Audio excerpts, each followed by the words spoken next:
क्या आपका और मेरा कोई स्वर्गदूत है? अगर आपका और मेरा स्वर्गदूत है तो वो कैसा दिखाई देता है? बाइबल मेरे स्वर्गदूत के बारे में क्या कहती है? मैं कैसे अपने स्वर्गदूत को देख सकता हूँ, उससे बात कर सकता हूँ? जो किताबों और तस्वीरों में दिखाया जाता है कि स्वर्गदूत छोटे छोटे बच्चे से होते हैं जिनके हाथों में धनुष पकड़े होते हैं। स्वर्गदूत ऐसे बिल्कुल भी नहीं होते। जिन स्वर्गदूतों के बारे में हम बाइबल में पढ़ते हैं वो बड़े शक्तिशाली योद्धा होते हैं जिनकी हजूरी उन लोगों को डरा देती है जब वो किसी के सामने आते हैं। स्वर्गदूत सच में होते हैं और अगर आप एक विश्वासी हैं तो वो आपके जीवन में एक महत्वपूर्ण हिस्सा है। इब्रानिया अध्याय 1 उसकी 14 आयत में लिखा है कि क्या सब स्वर्गदूत सेवा टहल करने वाली आत्माएं नहीं जो उद्धार पाने वालों के लिए सेवा को भेजी जाती हैं। परमेश्वर अपने स्वर्गदूतों के द्वारा आपकी रक्षा और आपका छुटकारा करता है और स्वर्गदूत आपकी सेवा में लगे रहते हैं। भजन संहिता अध्याय 34 उसकी 7 आयत में लिखा है कि यहोवा के डरवैयों के चारों ओर उसका दूत छावनी किए हुए उनको बचाता है। भजन संहिता अध्याय 91 उसकी 9, 10 और 11 आयत में लिखा है कि जो लोग परमेश्वर को अपना उद्धारकर्ता ग्रहण करते हैं, जो परमेश्वर के वचन उसकी आज्ञाओं में बने रहते हैं, उन पर कोई विपत्ति ना पड़ेगी, ना कोई दुख उनके डेरे के निकट आएगा, क्योंकि परमेश्वर अपने दूतों को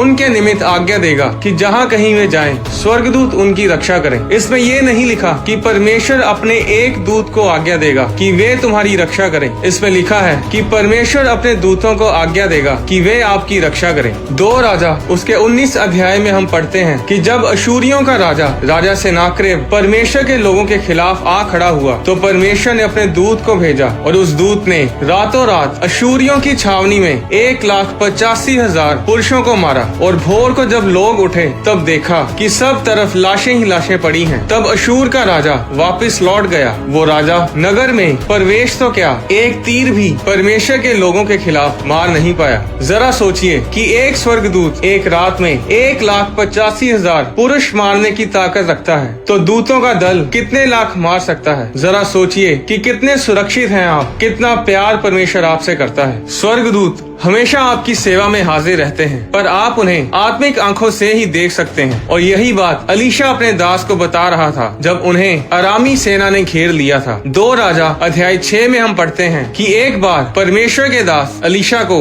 अराम के राजा की सेना ने रात को आकर घेर लिया। सुबह जब अलीशा का दास उठा तो क्या देखता है कि घोड़ों और रथों समेत एक दल नगर को घेरे हुए पड़ा है। तब उस दास ने अलीशा से कहा, हाय मेरे स्वामी, हम क्या करें? अलीशा ने कहा, मत डर, क्योंकि जो हमारी ओर हैं वे उनसे अधिक हैं जो उनकी ओर हैं। तब एलीशा ने ये प्रार्थना की, हे यहोवा, इसकी आंखें खोल दे कि ये देख सके। तब यहोवा ने सेवक की आंखें खोल दी और उसने देखा कि एलीशा के चारों ओर का पहाड़ अग्नि में घोड़ों और रथों से भरा हुआ है। हम बाइबल में देखते हैं कि स्वर्गदूत हमेशा से ही परमेश्वर की योजनाओं और परमेश्वर के मकसद को पूरा करते आए हैं और वो कभी रिटायर नहीं होते। वो आज भी काम में लगे हुए हैं जिस तरह वह शुरू से लगे हुए हैं। ये धरती स्वर्गदूतों से भरी पड़ी है। क्या आपका कोई स्वर्गदूत है? हाँ, आपका स्वर्गदूत है और वो बिल्कुल आप ही की तरह दिखता है। अगर आपके शरीर पर कोई निशान है तो उस स्वर्गदूत पर भी वो निशान है। प्रकाशित वाक्य अध्याय 1 उसकी 1 आयत में लिखा है, यीशु मसीह का प्रकाशित वाक्य जो उसे परमेश्वर ने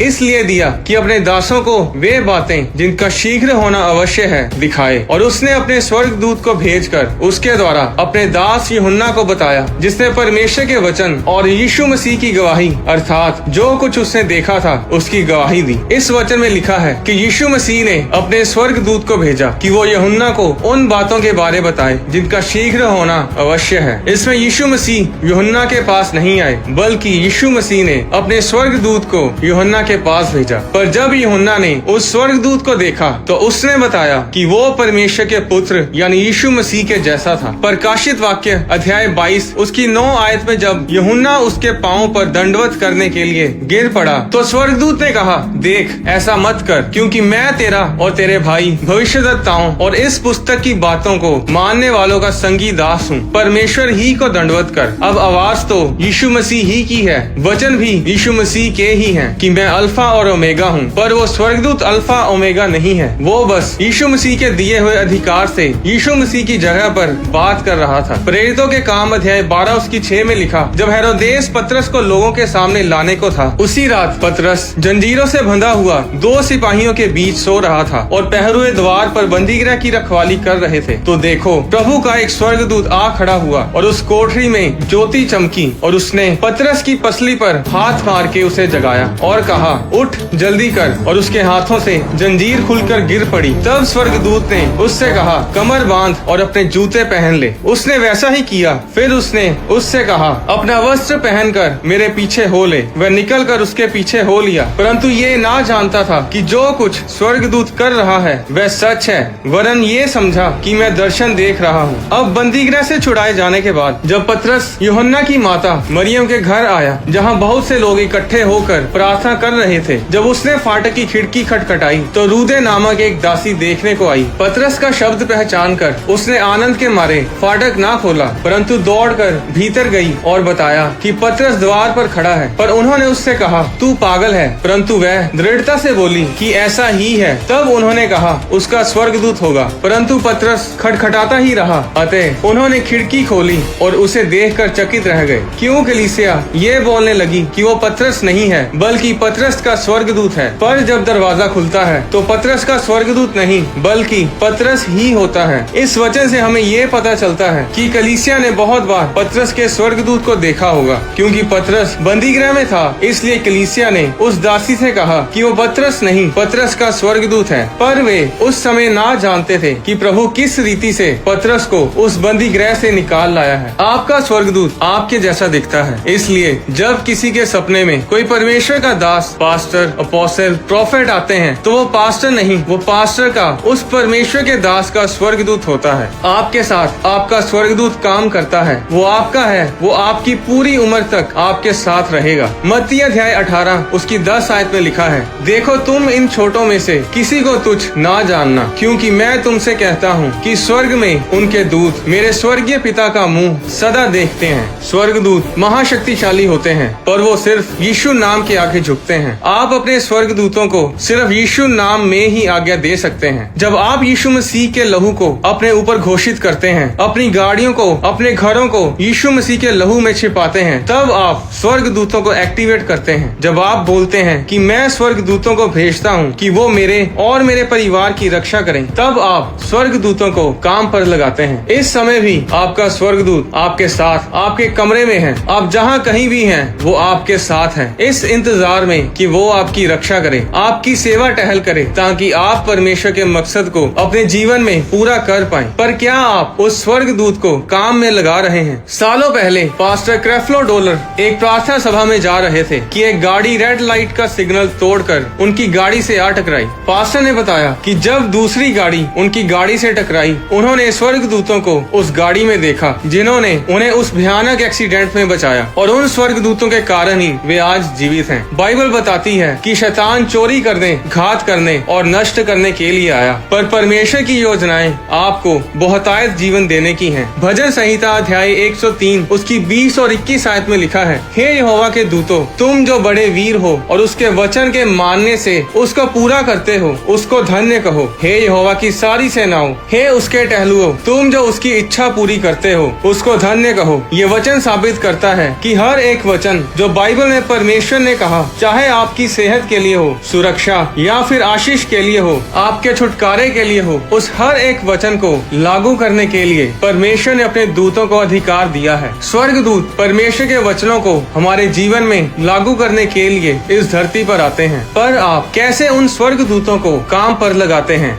आपके मुंह से निकले शब्दों से। आपके शब्द स्वर्गदूतों को ये अधिकार देते हैं कि या तो वो आपको आशीषित करें, आपकी सुरक्षा करें, या फिर हाथ जोड़कर खड़े रहें और आपके जीवन में कोई काम ना करें। जब आप परमेश्वर के वचनों को अपने हालातों पर बोलते हैं, तब आप स्वर्गदूतों को काम पर लगाते हैं। दानियल अध्याय 10 उसकी 12 आयत में लिखा, स्वर्गदूत ने दानियल से कहा कि दानियल, तेरे वचन सुने गए, यानी तेरे शब्द सुने गए, और मैं तेरे शब्दों के कारण आ गया हूँ। दानियल के शब्दों के कारण स्वर्गदूत दानियल के लिए काम पर लग गए। दानियल की प्रार्थना का उत्तर लेकर आने के लिए स्वर्गदूत आसमान में शैतान के साथ लड़े और ये तभी हुआ जब दानियल ने शब्द बोले, अपने मुंह से वचनों को बोला। और ये आप भी कर सकते हैं। अपने गलत शब्दों से अपने दूतों को लाचार ना करें। परमेश्वर के वचन के बीच से प्रार्थना करें। अपने जीवन पर घोषणाएं करें, क्योंकि स्वर्गदूत सिर्फ परमेश्वर के वचन के द्वारा ही काम करते हैं। एक बार एक विश्वासी को दिल की बीमारी हुई और वो परमेश्वर के वचन में से विश्वास के साथ अपनी चंगाई के लिए प्रार्थना करता था। एक रात जब वो उठा तो उसने क्या देखा कि स्वर्गदूत उसके पास खड़ा था, जिसके हाथ उसकी छाती के अंदर थे और वो उसके दिल को कुछ कर रहा था। जब उस विश्वासी ने स्वर्गदूत को देखा तो दूत ने कहा, सब कुछ ठीक है, आराम से सो जाओ। और जब वो सुबह उठा तो वो ठीक हो चुका था। उसका दिल बिल्कुल नया हो चुका था। भजन संहिता अध्याय 34 उसकी 17 आयत में लिखा है, धर्मी दुहाई देते हैं और यहोवा सुनता है और उनको सब विपत्तियों से छुड़ाता है। बाइबल बताती है कि जब जब लोग प्रार्थना करते हैं तब तब परमेश्वर अपने दूतों के द्वारा लोगों को छुड़ाते हैं। प्रेरितों के काम अध्याय 12 में जब पतरस बंदी गृह में बंद था तो कलीसिया पतरस के लिए प्रार्थना में लीन थी और परमेश्वर ने अपने दूत को भेजा और पतरस को उस बंदी गृह से छुड़ाया। प्रेरितों के काम अध्याय 12 उसकी 7 आयत में लिखा है, स्वर्ग दूत ने पतरस से कहा, उठ जल्दी कर, और उसके हाथों से जंजीरें खुलकर गिर पड़ी। ऐसी कोई जंजीर नहीं, कोई बंदीगृह नहीं, कोई दरवाजा नहीं जो परमेश्वर के दूतों की सेना को रोक सके। अब इसका मतलब ये नहीं कि आप स्वर्ग दूतों को ढूंढने निकल पड़े, क्योंकि 2 कुरिन्थियों अध्याय 11 उसकी 14 में लिखा है कि शैतान आप भी ज्योतिर्मय स्वर्गदूत का रूप धारण करता है। शैतान चालाक है और वो स्वर्गदूत का रूप धारण करके आपको मूर्ख बना सकता है। आज बहुत से अच्छे विश्वासी इसलिए भी भटके हुए हैं क्योंकि उन्हें परमेश्वर की आवाज और शैतान की आवाज में अंतर नहीं पता। भजन संहिता अध्याय 138 उसकी 2 आयत में लिखा है कि परमेश्वर ने अपने वचन को अपने बड़े नाम से